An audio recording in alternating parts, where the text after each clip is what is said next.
Hola, buen día. Buen día, doctor. Ok, Irineo. Hoy vamos a hacer el tema de síntesis de lípidos.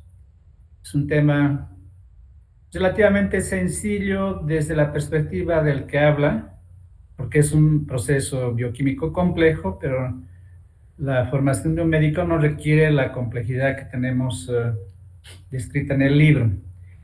La importancia del tema de síntesis de ácidos grasos es doble. La primera es como parte de nuestra cultura general, tener en cuenta de que gracias a la gran eficiencia de este proceso, es que los mamíferos en general, el género Homo desde hace unos 8 millones de años, la especie Homo sapiens, donde nos encontramos nosotros últimamente y desde hace unos tal vez unos 300.000 años, estamos todavía aquí para poder contar la historia bioquímica de este proceso, porque esta eficiencia en la síntesis de grasas ha permitido tener una reserva energética que ha sido seguramente a lo largo de tanto tiempo uno de los factores que ha permitido la sobrevivencia del género Homo y de la especie humana posteriormente.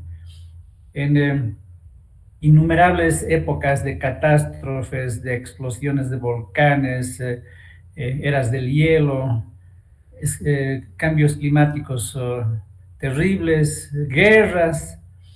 Entonces, esa es la primera importancia.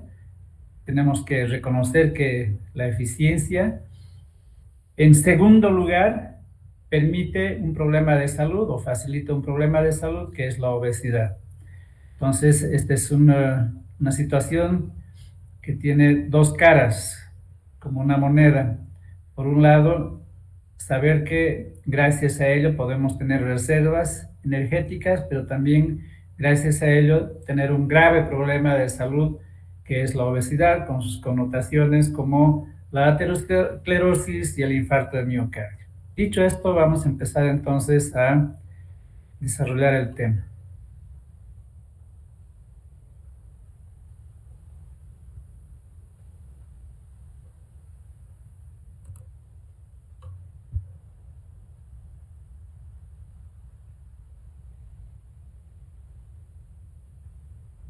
Ok, un ratito, un ratito. A ver, eso.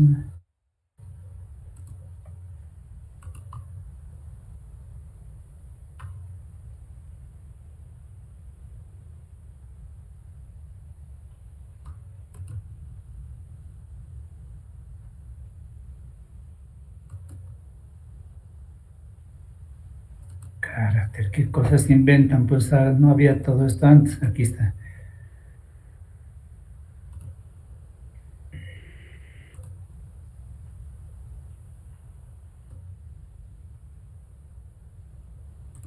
Muy bien, entonces empezamos nuestro tema, síntesis de ácidos grasos y obesidad, y vamos a empezar recordando que la estructura de los ácidos grasos tiene dos grandes partes. Una de ellas es la cadena hidrocarbonada, que puede ser más o menos larga, tan corta como de 3 o 4 carbonos, tan larga como de 20, 22, 24 carbonos.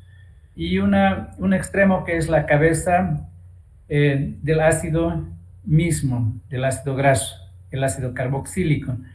La cadena hidrocarbonada, como está compuesta por enlaces covalentes perfectos, no tiene desequilibrios entre las cargas positivas y negativas en ninguna parte, por eso es una región hidrófoba, que no se lleva bien con el agua, que es una molécula polar. Entonces, sí, esta cadena hidrocarbonada es lipofílica, es decir, que puede atravesar membranas fundamentalmente. Y el otro extremo es el grupo ácido carboxílico, que puede presentarse como un ion carboxilato o simplemente con una región polar. Es la parte hidrofílica que le permite entonces al ácido graso tener las cualidades que ya conocemos, que las vamos a escribir de todos modos.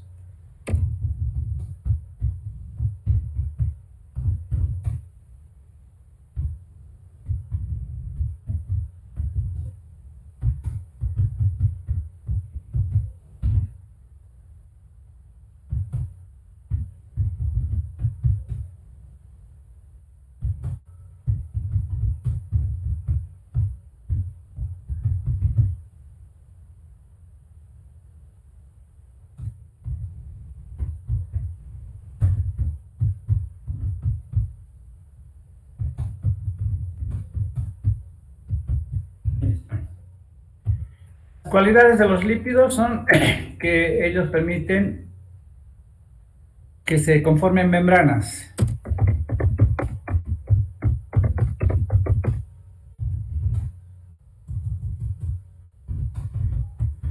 Una doble capa de las membranas celulares y de las membranas de los organelos. Ya hemos indicado que son anfipáticos. Las membranas son anfipáticas, es decir, tienen las características que hemos señalado arriba en este texto.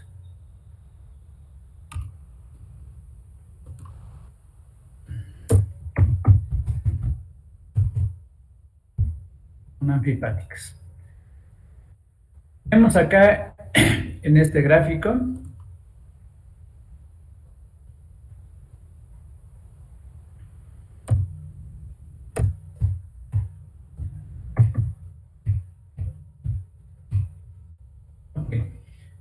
lo que acabamos de describir, que es la cadena hidrocarbonada con enlaces covalentes a todo su extremo, entre carbonos y carbonos y entre carbonos e hidrógenos, lo que hace que no haya ninguna región con una mayor carga positiva o negativa, y eso significa que no tiene polos, por lo tanto no se lleva bien con las sustancias que tienen polos, como el agua.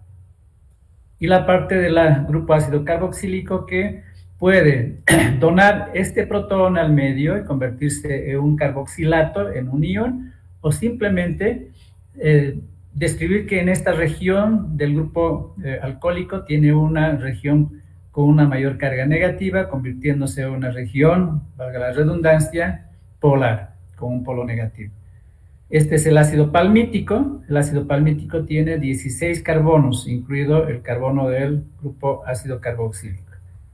Es uno de los ácidos grasos más abundante en los aceites vegetales, el ácido palmítico. Y vemos acá lo que dijimos. Esta característica de ser una sustancia o una molécula anfipática hace que se organicen de una forma bioquímicamente más cómoda, más factible, es decir, con las regiones polares, las bolitas azules, hacia el agua de la parte exterior de la célula y hacia adentro en la parte interior, con la cabeza polar, las cadenas apolares, hidrofílica, hidrofóbica. Aquí tenemos la representación de un fosfolípido, que es la forma en que los lípidos forman membranas. Este fosfolípido tiene colina, tiene el grupo fosfato acá, tiene el glicerol, que veremos en un momento su estructura, y tiene dos ácidos grasos de cadena más o menos larga. El glicerol es un alcohol que tiene 3 grupos alcohólicos. Uno está unido al fosfato, el segundo a un ácido graso y el tercero a un ácido graso. Y la colina. Este compuesto se llama fosfatidilcolina y es uno de los más abundantes en las membranas celulares. Y se organizan, como hemos visto en la imagen anterior, con la región polar hacia afuera y la región polar hacia adentro de la otra cadena de ácidos grasos. Los ácidos grasos pueden ser saturados, es decir, no tienen dobles enlaces.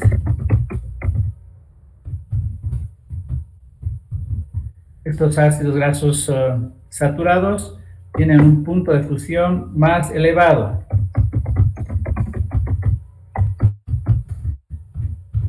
Desde luego, esto depende también de la longitud de la cadena del ácido graso.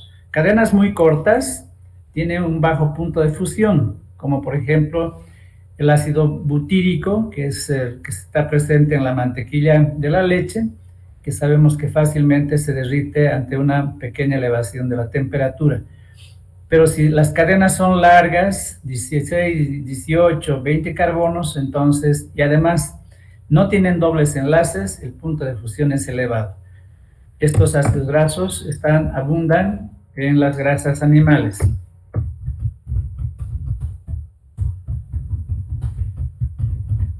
Son menos saludables.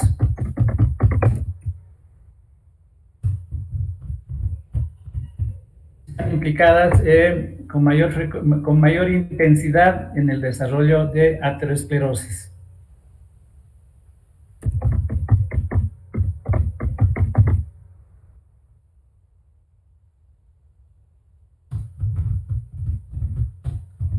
Mueven la aterosclerosis.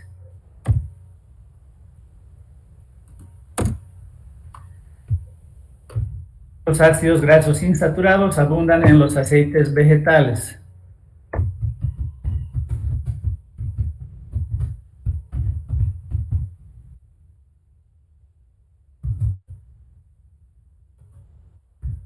Son más saludables.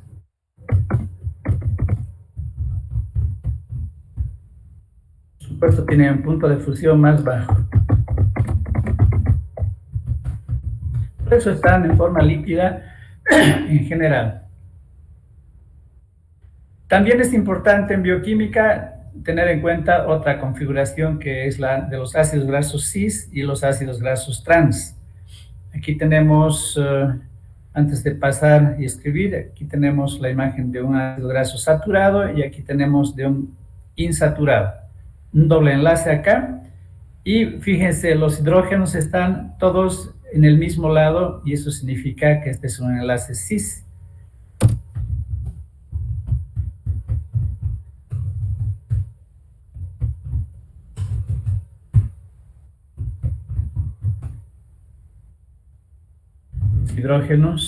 Los hidrógenos al mismo lado. Y los trans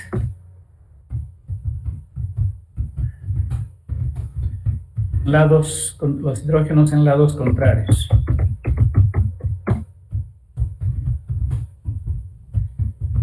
La literatura los describe a estos como menos saludables.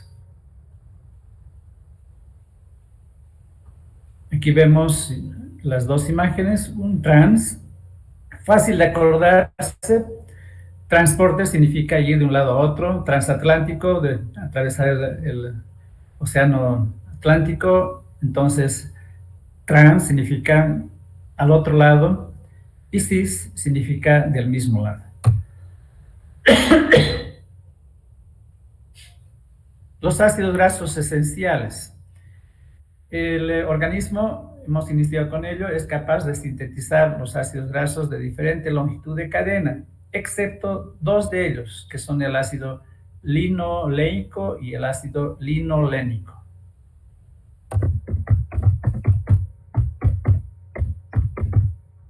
El ácido linoleico tiene 18 carbonos y 2 dobles enlaces. Otro paréntesis, origina al ácido araquidónico.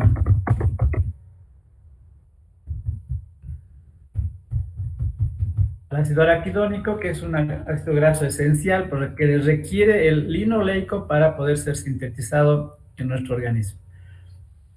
El ácido araquidónico tiene 18 carbonos y 4 dobles enlaces. Y el ácido linolénico.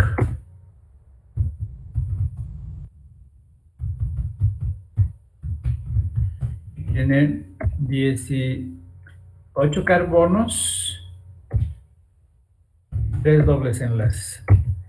Entonces, estos ácidos grasos deben ser consumidos en la dieta, abundan en todas las grasas animales y vegetales, por lo que no hay mayor problema de falta de este tipo de sustancia.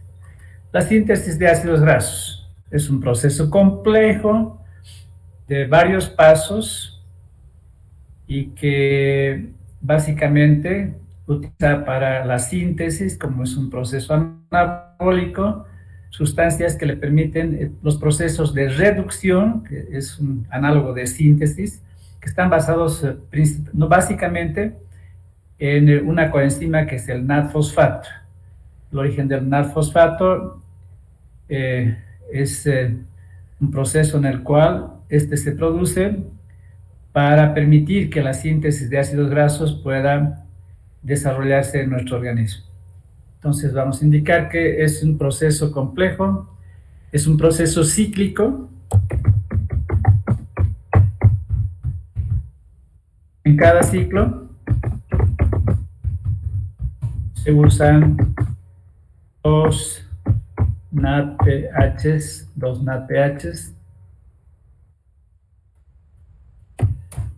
En cada ciclo se elonga el ácido graso en dos carbonos.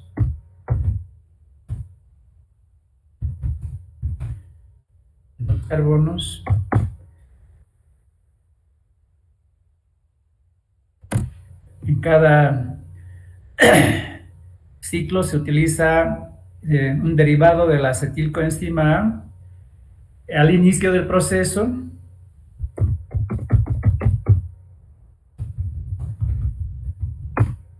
Se ceba, entre comillas, con una acetilcoenzima A y una malonilcoenzima A. La malonilcoenzima A, esta sustancia se sintetiza a partir de la misma acetilcoenzima A.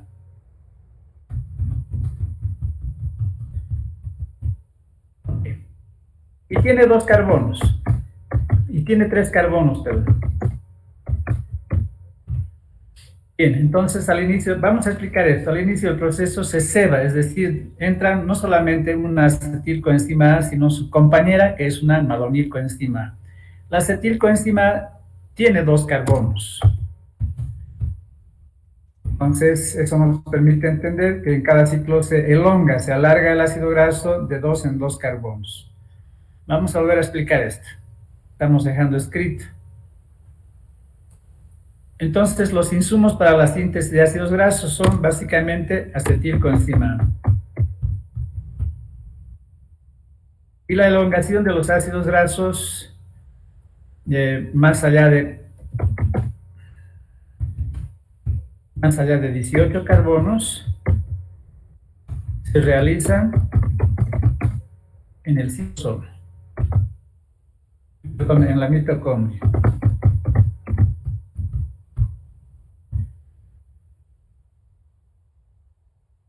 Y la síntesis de ácidos grasos se realiza en el citosol.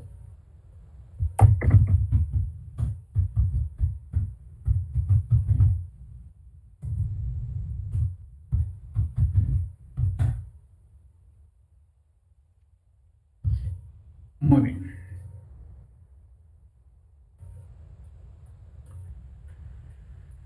Recordamos entonces, porque esto hemos visto cuando veíamos ciclo de Krebs, que el principal insumo que va a intervenir en la síntesis de ácidos grasos es la acetilcoenzima A. La acetilcoenzima A proviene fundamentalmente de la oxidación de los hidratos de carbono. Hidratos de carbono, sea cual sea este hidrato de carbono, se convierten en glucosa y la glucosa en la glucólisis va a producir piruvato. El piruvato dentro de la mitocondria va a convertirse en acetilcoenzima A, pero el proceso de síntesis de ácidos grasos hasta los 18 carbonos es un proceso citosólico, no es dentro de la mitocondria. Por lo tanto, se precisa que la acetilcoenzima A salga de la mitocondria. Para ello, entonces, se condensa con el oxalacetato para formar citrato. La enzima isocitrato deshidrogenasa, que está más abajo, recuerden el ciclo de Krebs, aquí a esta altura, la enzima isocitrato deshidrogenasa está inhibida porque se une a una cantidad importante de acetilcoenzima A y a NADH. Estamos indicando de otra forma que cuando hay un exceso de energía, cuando abunda la energía en forma de acetilcoenzima A y en forma de NADH, estos dos compuestos se unen a la isocitrato deshidrogenasa, la inhiben y el proceso del ciclo de Krebs en dirección de las manecillas del reloj, es decir, el proceso catabólico para producir energía, se inhibe. Por lo tanto, el citrato aumenta de concentración, estimula una lanzadera que saca al citrato por fuera de la mitocondria y luego, mediante una enzima que es la citratoliasa, se reconvierte en oxalacetato y acetilcoenzima. Entonces, hemos logrado mediante este proceso sacar la acetilcoenzima A por fuera de la mitocondria, que va a entrar primero una parte de la acetilcoenzima A convertirse en malonilcoenzima A. Acetilcoenzima A tiene 2 carbonos, malonilcoenzima A tiene 3 carbonos. Una enzima y bicarbonato van a permitir la adición de ese carbono para que la malonilcoenzima A tenga 3, a partir de los 2 de la acetilcoenzima A. Entonces, empieza el ciclo mediante lo que se conoce como el complejo ácido graso sintetasa. Este es una enzima compleja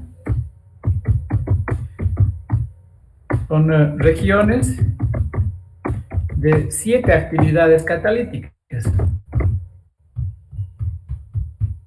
Aquí vemos a la molécula. Esta es la ácido graso sintetasa, es una molécula compleja, grande, cuyas regiones van a expresarse en el proceso de la síntesis como 7 regiones catalíticas, que una detrás de otra va a ir produciendo la reducción, la síntesis del ácido graso, alargando en cada ciclo 2 carbonos. Entonces, pero además es una enzima, esta ácido graso sintetasa, que trabaja unida a otra misma enzima. Son 2 enzimas ácido graso sintetasa, como les voy a mostrar en un segundo, que trabajan de esta forma. Esta es una molécula proteica compleja que tiene las 7 actividades catalíticas, 1, 2, 3, 4, 5, 6 y 7, pero que se asocia a una segunda que tiene las mismas 7 actividades catalíticas con el fin de buscar una mayor eficiencia y rapidez en el proceso de síntesis del ácido graso. No entramos en detalles, solamente estamos explicando que son 2 grandes moléculas que se unen y colaboran una con otra para hacer rápidamente el proceso en 7 pasos para cada ácido graso. Volvemos acá.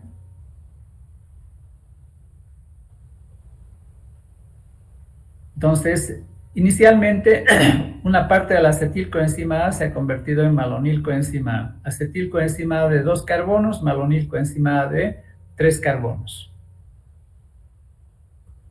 Esto ya hemos visto. Y vemos acá, de forma esquemática, no se mareen, por favor. Simplemente lean acá arriba. Lean acá arriba malonilcoenzima A y lean acá abajo acetilcoenzima A.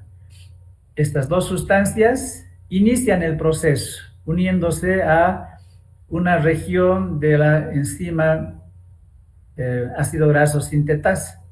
A partir de ese momento, entonces, estos 2 compuestos unidos van a ir avanzando en el paso 2, el paso 3, el paso 4, 5, 6 y 7 finalmente para iniciar nuevamente 1. En todo este proceso, el ácido graso crece en 2 carbonos y utiliza en este paso un NAD-fosfato reducido y en este otro paso un segundo NAD-fosfato reducido. Entonces, resumimos. Esta es una representación de un primer ciclo en el cual se utilizan 2 coenzimas reducidas y en el cual la enzima o el ácido graso se elonga en 2 carbonos. No lo voy a marear, pero por si acaso alguien haya leído ya, en el único paso, en el primero, el crecimiento es de 4 carbonos, pero no entramos en detalle, en general podemos decir eso. vamos a escribir lo que acabamos de decir. Y si me permiten un segundito.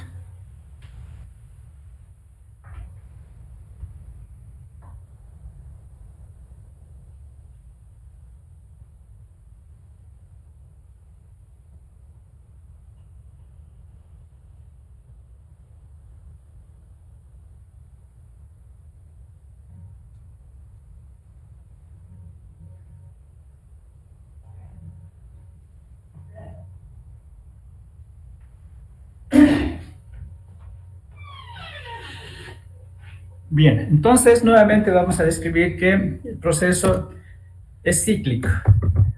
Ya lo hemos anotado, pero no importa.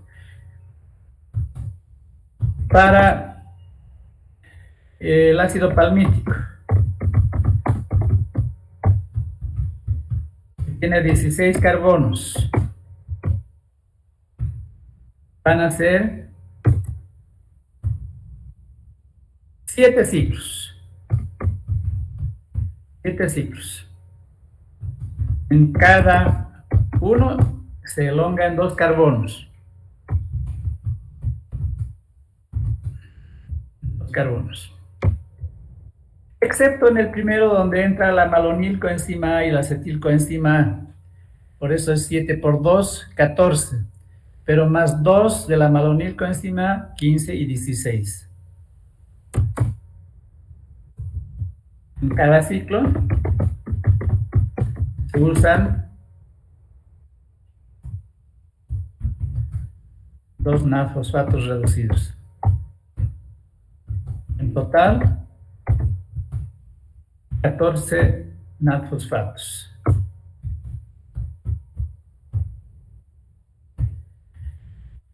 Bien, entonces, de una forma muy reducida, estamos viendo cómo es el proceso. Pueden ver aquí a la derecha que es algo más complejo, o bastante más complejo que lo que acabo de describir.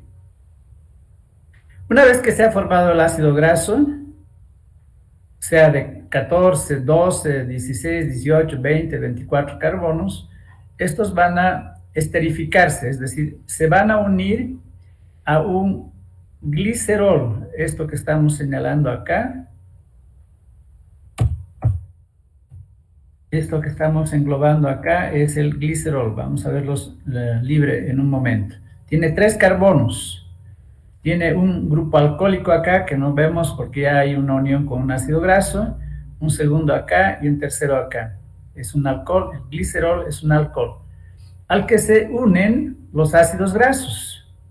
Las cadenas por el lado del grupo ácido carboxílico se unen los ácidos grasos. En este caso estamos en presencia del ácido palmítico.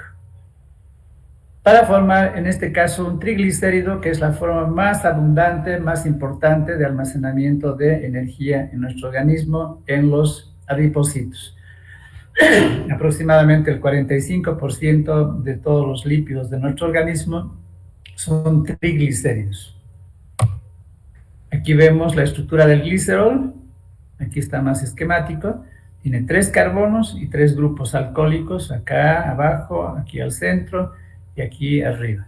Entonces, a este nivel, eliminando el hidrógeno, se une una cadena por el lado del grupo ácido carboxílico, se une un ácido graso, perdón, por el grupo ácido carboxílico, lo propio acá y lo propio acá. Volvemos. Aquí está lo que resta del grupo ácido carboxílico y la cadena hidrocarbonada. Lo propio acá y lo propio acá abajo. Muy bien, entonces con estos antecedentes estamos en función de iniciar la parte clínica, que es la obesidad. Este es un problema muy grave que está asolando el planeta últimamente, en la mayor parte del planeta, excepto en las regiones donde la gente se muere de hambre o tiene deficiencias nutricionales. Un poco acá en el país también existe eso, aunque se ha disminuido bastante en los últimos 20 años, no necesariamente por políticas, digamos, estatales, sino básicamente porque hay una evolución de la economía también, pues estamos viendo cómo ciertos factores han permitido cierta abundancia en ciertos niveles sociales. Entonces, ¿cuál es el problema de la obesidad?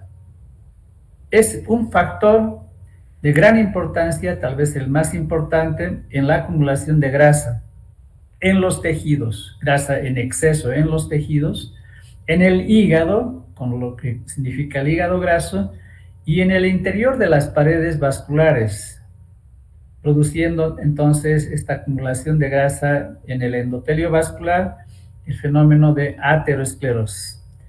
La aterosclerosis es la acumulación a lo largo de los años de varias sustancias: fosfolípidos, triglicéridos, colesterol, la movilización de procesos inflamatorios crónicos de años, fibrina, colágeno y finalmente la calcificación cuando un ateroma es un ateroma maduro. En el interior del ateroma, a lo largo de los años, se ha ido desarrollando un proceso inflamatorio silencioso y crónico mediante el que acuden los leucocitos, especialmente los macrófagos, para intentar limpiar la acumulación de todas estas sustancias que están produciendo entonces un defecto en el vaso, en el endotelio. Estos macrófagos van a fagocitar estas grasas, este colesterol, y se van a inflar, se van a hinchar y se llaman las células espumosas. Esta es la descripción de una forma muy apretada de lo que significa el desarrollo y la formación de los ateromas en la aterosclerosis. Esto significa una región peligrosa porque en esos lugares pueden formarse coágulos, estos desprenderse y producir una oclusión, una trombosis con consiguiente infarto, del tejido que sea, de miocardio, cerebrales u otra región. Entonces, para la obesidad tenemos algunos parámetros como el índice de masa corporal, que es el peso en kilogramos sobre la estatura en metros cuadrados. Tenemos una clasificación que deben conocer ustedes. Aquí está innecesariamente complejo con decimales. Para mí y para ustedes podemos decir simplemente no 18,5, sino 19 a 25, normal el índice de masa corporal. Sobrepeso será de 25 a 30 y vamos aumentando de 5 en 5. Obesidad de 30 a 35, obeso severo de 35 a 40 y obeso mórbido más de 40. ¿Ok? La obesidad infantil. Antes no había mucho este problema, ahora podemos salir a la calle, termina la clase, ustedes vayan a la calle y vayan mirando con atención, van a ver que una parte importante de los niños que están yendo a la escuela son niños obesos. Madres obesas caminan junto con sus niños obesos. Y esto significa cuando la obesidad infantil empieza a esta edad, o un poquito más tarde, porque a esta edad está bien nomás verlos así, significa el aumento definitivo y sin retorno del número de adipocitos. Eso habrán estudiado ustedes eso en histología. Nosotros desarrollamos hasta cierta edad, yo por lo menos, un número X de adipocitos y de ahí más adelante en el desarrollo de mi vida no aumento más. En cambio, la obesidad incrementa el número de adipocitos, lo que hace más difícil todavía, o más fácil la acumulación de grasas y más difícil la pérdida de peso. ¿Qué interviene acá? Videos, juegos, televisión, bebidas azucaradas. Aquí para un rato. Los niños consumen grandes cantidades de bebidas azucaradas, Coca-Cola, Pepsi-Cola. Cualquiera de estas bebidas tiene cada vaso tiene por lo menos 6 cucharillas de azúcar. Entonces, si ustedes toman en cuenta de que los niños no paran hasta que vean la botella vacía, entonces podrán entender cómo es uno de los factores más importantes para el aumento de peso. En países del norte, especialmente en Europa, se está limitando la fabricación de las botellas de 2 litros, 2 litros y medio, 3 litros, porque son factores que influyen en que los niños beban demasiada cantidad de este tipo de bebida. O les están imponiendo un incremento en los impuestos son más caras estas bebidas y por lo tanto tienden a bajar el consumo. Las comidas rápidas, que son deliciosas, pero que van también, son factores más que con hidratos de carbono relativo a las grasas que se consumen. El sedentarismo, la gente cada vez hace menos ejercicio, son los factores que alimentan la obesidad en niños. Las cifras de la OMS, voy a irme simplemente al número: 42 millones de personas de menores de 5 años tenían sobrepeso. Para el 2025, 70 millones de niños obesos, niños que tendrán problemas para el resto de su vida. Pero no solamente es el problema de la aterosclerosis y todo lo que viene con ello, la diabetes, por ejemplo, sino en los jóvenes en especial, niños, pero especialmente en los jóvenes, 14, 15, 16, 18, 19, 20 años, los problemas psicológicos son muy, muy graves, puesto que todos queremos vernos sin sobrepeso y cuando alguna persona está con este problema, entonces se sienten muy mal, son rechazados, no se sienten apreciados ni por sus amigos ni por personas del sexo opuesto. ¿Qué recomendaciones? Raciones adecuadas, es decir, no se sirvan cantidades monstruosas de comida, no hagan lo que hacemos cuando vamos a un buffet de algún matrimonio, es decir, si hay 15 platos, nos servimos todo de cada uno de los 15 platos. Entonces, raciones adecuadas, comemos en exceso, comemos mucho más de lo que necesitamos cada día. El fomento de las frutas y verduras, por supuesto, no hay que cansarnos en hacer un énfasis especialmente en las verduras, que deben ser la parte más abundante de nuestras dos comidas principales. Lo que decíamos hace rato, un no definitivo a los refrescos azucarados. No solamente hablar de las botellas de 3 litros, sino incluso de las de 1 litro o menos. Debemos acostumbrarnos a tomar agua simplemente y no buscar el dulce en las bebidas. Antes de pasar, puedes utilizar edulcorantes si es necesario. Aunque, entre paréntesis, yo menciono de que están haciendo estudios para determinar cuál es la importancia de un hallazgo. Y es que la gente que consume solamente edulcorantes como stevia tiene una flora microbiana intestinal diferente a aquellos que consumen solamente, y que esto podría incidir de alguna manera en la salud. Es un campo en el que se está haciendo investigación actualmente. No se olviden que la flora microbiana tiene una gran importancia en muchos procesos. En algún momento hablaremos sobre ello. Por supuesto, no solamente son los hidratos de carbono que hay que limitar, sino las grasas que abundan en los pollitos al espiedo, pollitos broster especialmente, que se fríen en una gran cantidad de grasa y con sustancias que hacen que ésta se absorba más. Menos carne roja, yo tengo mis dudas, pero aquí dice así: menos carne roja y fritos. De los fritos es lógico, los fritos absorben mucho aceite, mucha grasa.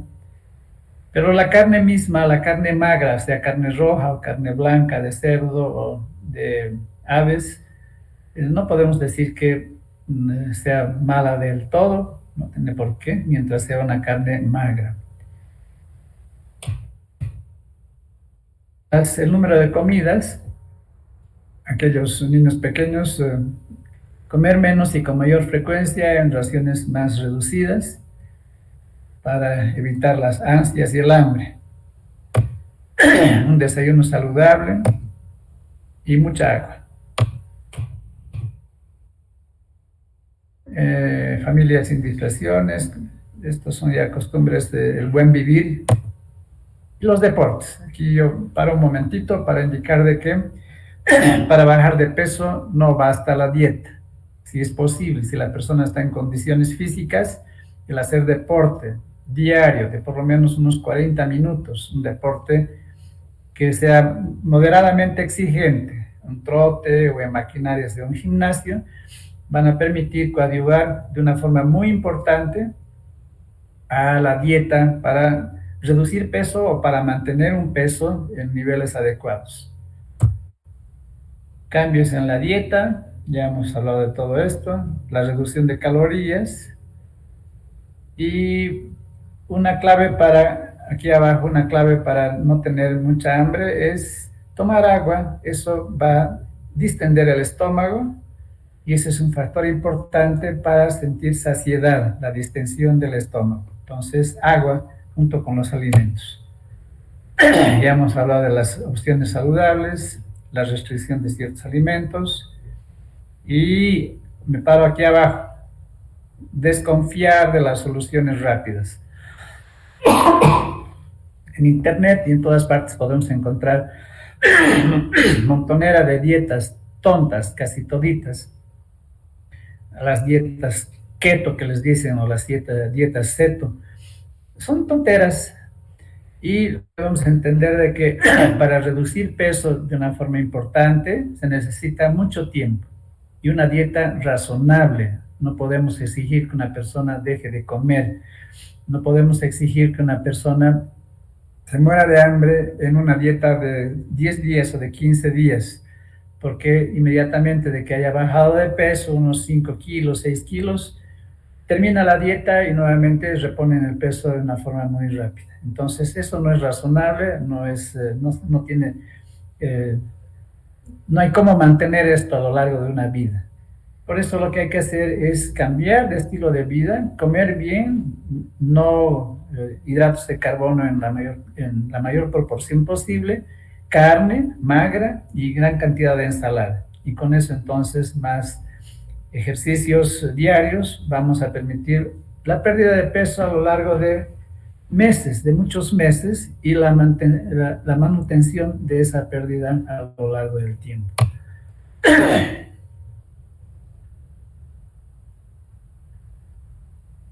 Asesoramiento, grupos de apoyo, cuando hay mucha dificultad.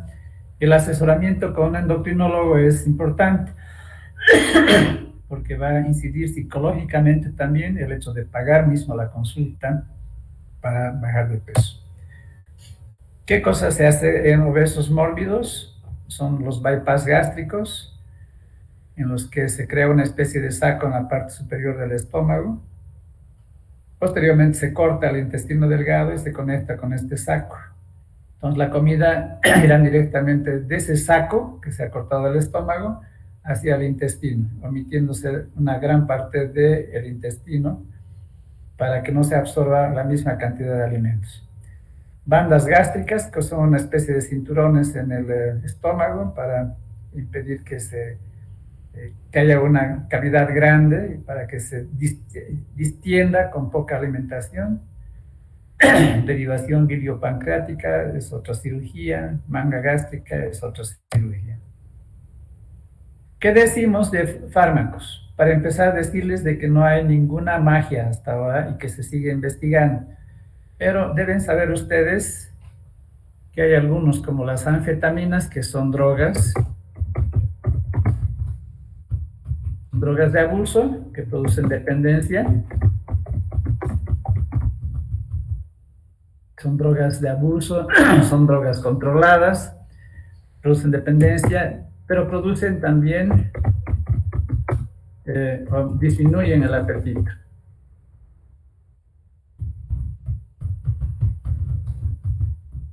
Este es el mecanismo mediante el que las anfetaminas, entonces, en algunas situaciones podrían ser utilizadas. Algunos antidepresivos, como el bupropión, solamente como ejemplo, también se han utilizado. Los mecanismos son complejos. La utilidad es relativa, escasa, digamos. El Orlistat también se utiliza.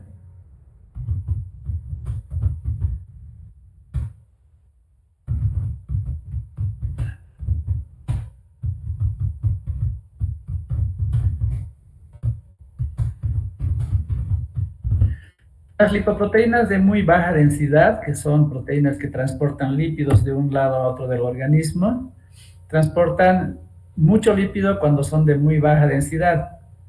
El orlistat impide o facilita su degradación.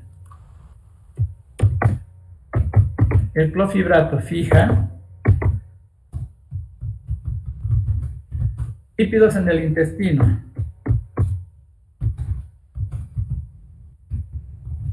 impidiendo su absorción.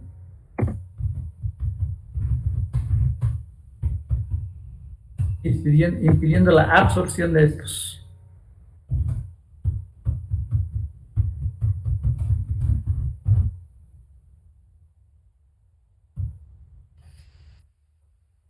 La ezetimiba, aunque no son lípidos, la ezetimiba inhibe la absorción de colesterol.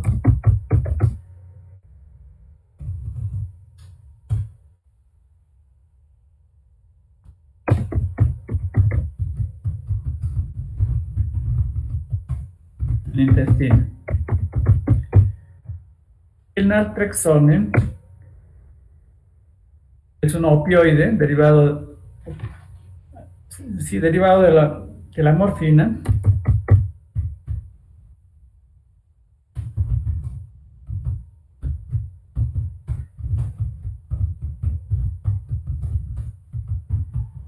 Inhibe la liberación de dopamina. Con ello inhibe que se produzca la sensación de placer cuando uno come.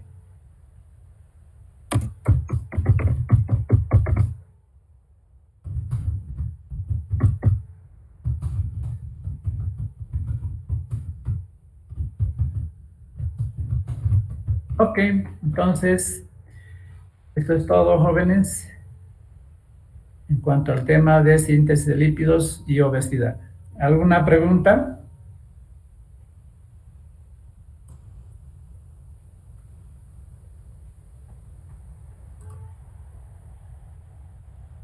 No hay preguntas a la 1, a las 2.